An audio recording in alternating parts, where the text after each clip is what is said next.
Don't you know it was just a memory, faded like the edges of a dream, silver shadows in a frame of yesterday, soft as light on a quiet stream. So I'll keep you in this fragile past, where the years can't rearrange. Don't you know it was just a memory, but somehow it never changed.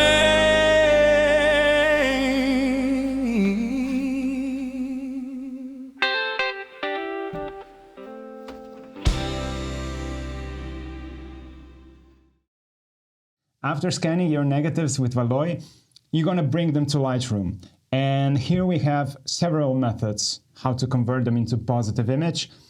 First, we'll be looking at one really hard, and then we'll be looking at one that is easy. Both of them come with certain caveats, so it's up to you to decide which one you're going to choose. And to understand the basics of conversion, we have to start with something actually easier. So the easiest way is to take a black and white image, go to develop, and the first thing we're going to do, we're going to neutralize the white balance. So we click outside the frame, like so, and then we have to crop. We are cropping because we don't want this white or black frames disturb our histogram window. So we crop like so. And now we see we have a very nice histogram, but it's pushed to the left. What I suggest to do is to maximize it. So we're gonna be histomaxing right now. So we really wanna have this big, beautiful histogram, okay? So once we achieve this big, beautiful histogram, we go to the curves. And now the only thing that we need to do is to go to the RGB, the total curves, and drag left side up and right side down, and we're done. We can do some minor adjustments to tonality, contrast, but if we go up in the general sliders, you're gonna notice that since the curves are inverted, everything is inverted up as well. So exposure works the other way around, and the same goes for every other slider.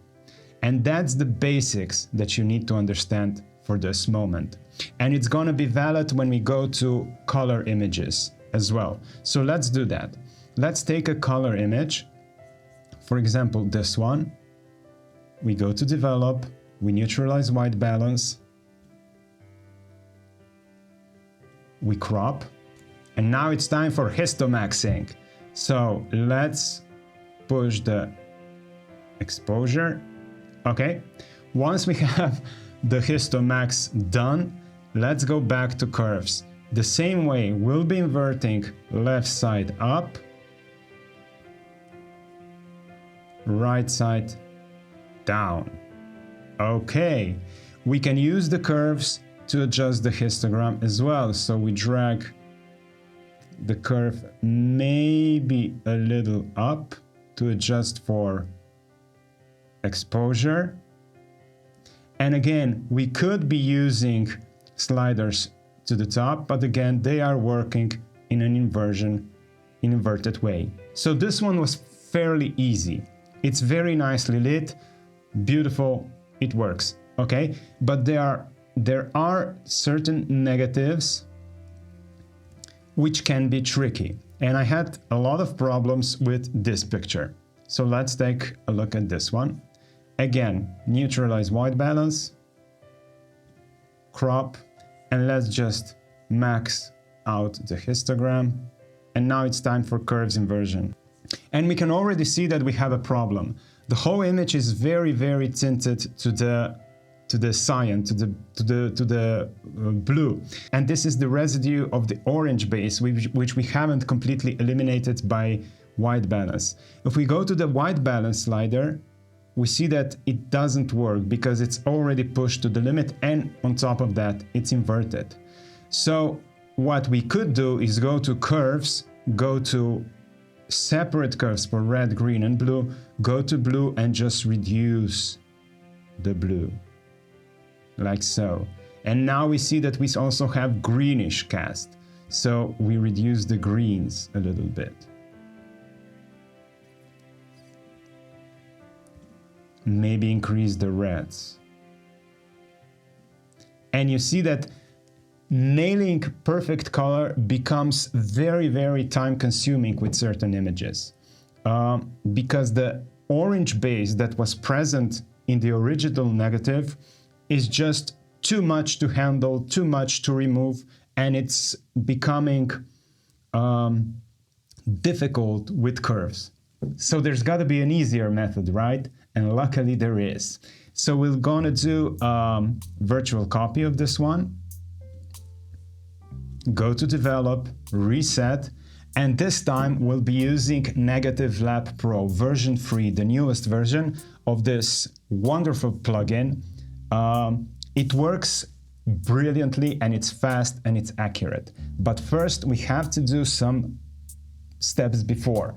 And the first step obviously is, again, neutralize white balance by clicking at the orange base as much as we can. And you can already see that with this negative, just how much of that orange remained.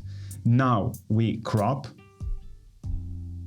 one by one, and we press Ctrl-N to activate Negative Lab Pro.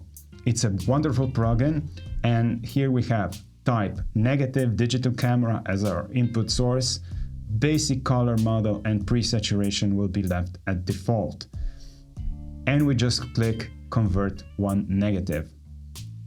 And bam, right off the bat, we see we have almost perfect conversion. Exposure, I don't think we need to touch it.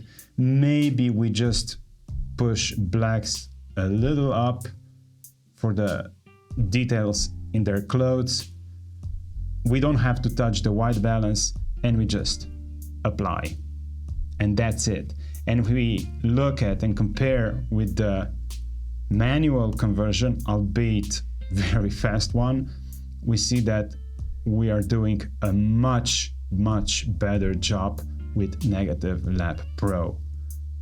Now, one thing to notice with Negative Lab Pro is that, except for the curves, visually everything seems the same. It didn't touch exposure, contrast, highlights, or whatever. But again, since this is an inverted image, those will work in an inverted way. And they will always also mess with color balance. So it's better to leave them alone. So what if you want to edit this image further? Wouldn't it be nice to have a positive copy, like a normal positive RAW, which you can edit further?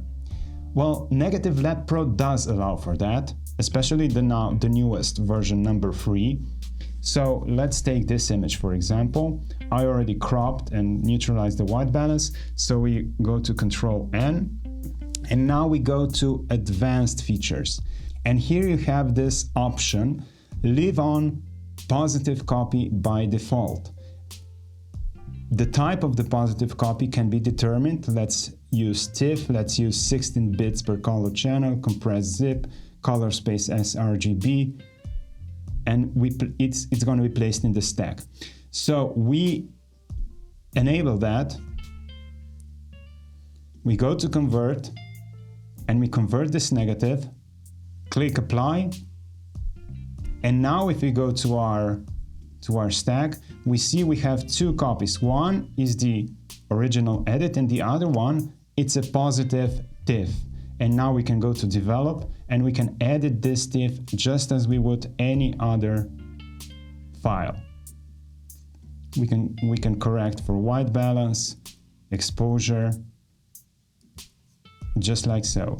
And it's really, really, really easy to work with this file further. The only caveat to this is that if we want to retrieve the borders of our original scan, there's no way to do it. So if we go to crop this is it. It's already cropped. Whereas if we go to the original, we can retrieve the black borders or the white borders of the original scan if we wish to do so. So if we wanted to have a positive copy with this original scan, we'd have to export it out and re-import it back in. But if we don't mind losing the borders, Negative Lab Pro will do that for us. So this is it. These are two techniques that I use for inverting files. So for black and white, I think just normal curves inversion works just fine. It's really easy, it's relatively fast. But for color conversion, I strongly suggest you buy Negative Lab Pro for your conversions. Of course, Negative Lab Pro will set you back for about $100. But again, just as we said with the scanning system, if you compare that to the lab scans, you're still much cheaper. So for example, you pay 700 euros for Valois, you pay another 100 for Negative Lab Pro, that's in total like 800. If you pay like 20 euros per roll or $20 per roll for lab scanning, that's 40 rolls of film. You'll be scanning 40 rolls of film like this. So it's a no-brainer in my books. This is it for this episode. I really hope you learned something new. It would do really a lot for this channel if you liked and subscribed. It's a small channel. I really need your help, your recognition at this point. So thank you in advance for that. And hopefully I see you in the next one.